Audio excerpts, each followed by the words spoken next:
Well, everyone, it's time for us to go and take a look at the iPhone 14 and compare it against the Google Pixel 7a and see which specific phone is the better one for you. Now, personally for me, I think the iPhone 14 might be the overall better phone, but the Pixel 7a is still a very interesting device that I really do like, so let's go and see how they compare. If you want to pick up either one of these phones, links will be down in the description. You can get them from there and you can help support the channel at the same time. Now, starting off with the outside of both of them, the iPhone 14 that came out late last year has a 6.1-inch Super Retina XDR OLED display, and it's a pretty good panel. I'm a fan of this specific display. I think it looks pretty nice.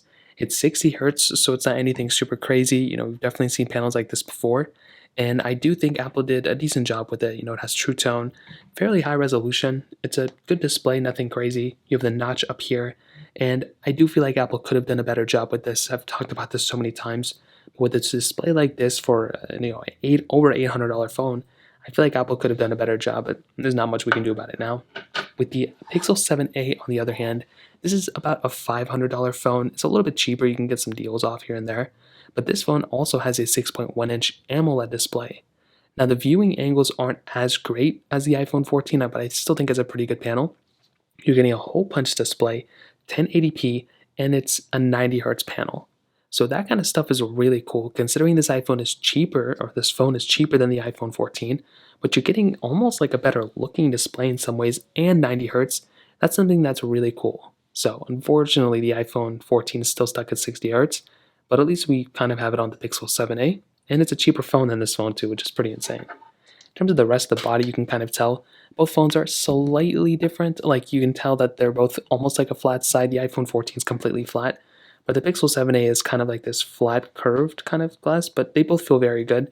I think the 7a is kind of a thicker phone too, if that makes any sense. But the camera bump on the back doesn't stick out as much on the Pixel 7a, I think, as the iPhone 14. Actually, they're probably around the same thing. On the bottom, a USB-C port on the Pixel 7a, Lightning port on the iPhone 14. And on the back, we have a little bit of a different type of styling. So with the Pixel 7a, we do have this plastic back, which is kind of interesting because when I feel these two, the Pixel 7a feels more like glass than plastic, but it is plastic. I think they did a decent job with this type of plastic, but it looks really decent. The iPhone 14 has standard glass back, so I guess more premium feeling on the iPhone 14, but the Pixel 7a still feels pretty good. You're getting a dual camera setup kind of in the top left corner on both too, but you do have the slab of like metal that goes across the Pixel 7a, which I think looks pretty nice. The iPhone 14 standard kind of camera bump up here, which looks pretty nice. You have wireless charging on both. You have that little MagSafe capability on the back of the iPhone 14. You have IP certification on both as well.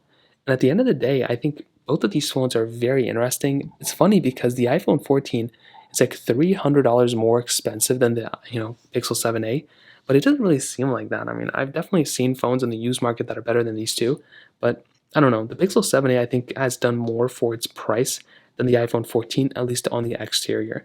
You're getting that 90 hertz panel. You're getting a hole punch display. Those type of things go a long way, I think. So in terms of that kind of covers it up there. Now, in terms of software and longevity, this is going to be one of the biggest assets for an iPhone. I'm pretty sure the iPhone 14 is going to outlast the Pixel 7a. It's probably going to outlast the Pixel 8a and maybe even the Pixel 9a as well. Like this phone's going to be lasting a very long amount of time. And that's one of the biggest assets when you're getting a phone like the iPhone 14, or really any iPhone that's kind of new. It's going to be outlasting a lot of those other devices that come right behind it.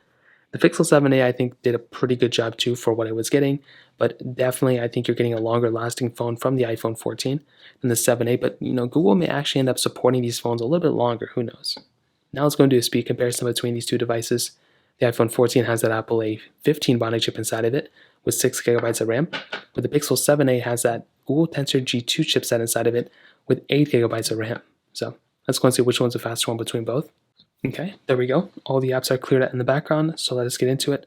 Phone calls 3, 2, 1. I think the iPhone 14 was faster. App stores 3, 2, 1. Okay, Pixel 7a I think was the faster one. iPhone 14 a little bit behind. Actually, let's kind of scroll through these. And both are pretty good. Not really a big difference. Although the Pixel 7a has a 90 Hz panel, I still think the iPhone 14's panel is still very, very smooth. Let's go into their camera. 3, 2, 1. Okay, two different panels. Let's go and take a photo. 3, 2, 1. Now this one is on night mode, so there's not much we can do about it there. Let's go and hop out of this one anyway. Let's go and load up some of these other third-party applications. Let's do Temple Run 2. 3, 2, 1.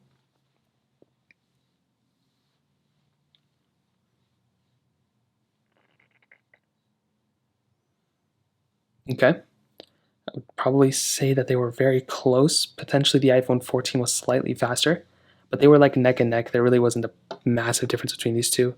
Clicking play, I'm pretty sure they're both going to be fine there. Let's go and get into another one. Let's try Facebook. 3, 2, 1. So I am logged in here, so we'll just skip out of this one. So stack 3, 2, 1. And I'm surprised that app icon still hasn't changed on this application. I feel like it's been the same thing since like 2018. And the Pixel 7a actually was slightly faster there. Yeah, there's Snapchat 3, 2, 1. Okay, I was logged into this one. Let's go and do Twitter 3, 2, 1. Okay, two different things. It is what it is here. Hopping out of here. Let's go and try Genshin Impact 3, 2, 1. Now I'm just gonna load it into its initial panel. It's a pretty big game, so clearly we won't probably get into all of it, but just wait until we get into that main panel. The iPhone 14 seems to be kind of a little bit of a faster one here. So the iPhone 14 was the faster one here. The Pixel 7a a little bit slower. Again, not the biggest deal in the world, but a little tiny thing. And let's go and do one more. Snake versus blocks. 3, 2, 1.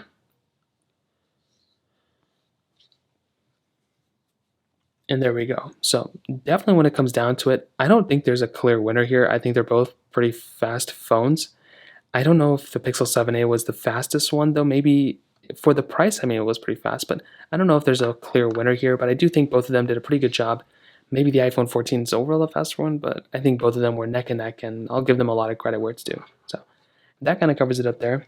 In the camera department, like I said before, dual camera setups on both, and both of these cameras are actually, like I mentioned, very similar in a lot of ways. So they're both a wide and ultra wide camera setup. They both can do 4K at 60 on the back, and the Pixel 7a can do 4K at 30 on the back. The iPhone 14 can do 4K at 60 on the back. So you're getting a little bit more resolutions and higher frame rates you can film on the iPhone 14 than the Pixel 7a. Now on the iPhone 14 camera, I mean, I've always liked this camera. You know, I thought this camera was good. I think it was kind of more or less the same thing as the iPhone 13, to be honest, but it's still a very good camera. You have 0.5x zoom. You are getting 5x zoom, so keep in mind in those numbers. And I think it's a good camera. You have video mode, you have portrait mode, panorama mode. You have lots of stuff here, which is really nice. And no matter what you're going to do with this type of device, you're probably going to have a good time with it. So that's always something that kind of stands out to me. Now, the Pixel 7a is the newer phone, and the thing with this is that you're really not getting any newer features, which is kind of funny. Like, it's been more or less the same thing for the last couple generations of Pixels. Now, you are getting 0.5x zoom, which matches the iPhone 14, but you're getting 8x zooming in. So you're getting like an additional 3x, zoom, not 3 times, but like an additional from 5x here to 8x here. You're getting a little bit more zooming in capability on the Pixel 7a, which is kind of funny. You're still maintaining things like portrait mode and long exposure and night sight and some other things here and there. So I still think the Pixel 7a is a good camera for sure. I do think the iPhone 14's camera quality is better though, but I definitely do think the 7a does a decent job for what it's worth. So to kind of sum up this video, what I'll tell you is I definitely do think the Pixel 7a is a very good phone. I think for the price, it's pretty decent. I will probably recommend buying these once they go down in the used market a little bit. I think once these hit like maybe like $300, it might be a way better deal. But I do think a phone like the iPhone 14 is probably the overall better one in a lot of ways. Like, I like the iPhone 14 a lot, and this is probably the one I'd recommend majority people to buy. But I think the 7a is a cheaper phone, and it's probably still worth buying for a lot of people. So in terms of that, that kind of covers it up there. If you have any other thoughts or questions, let me know in the comment section below. Hit the like button, that would mean so much, but definitely hit that subscribe button. More importantly than everything else, I love every single one of you guys. Hopefully I'll catch you guys in the next video. Peace out.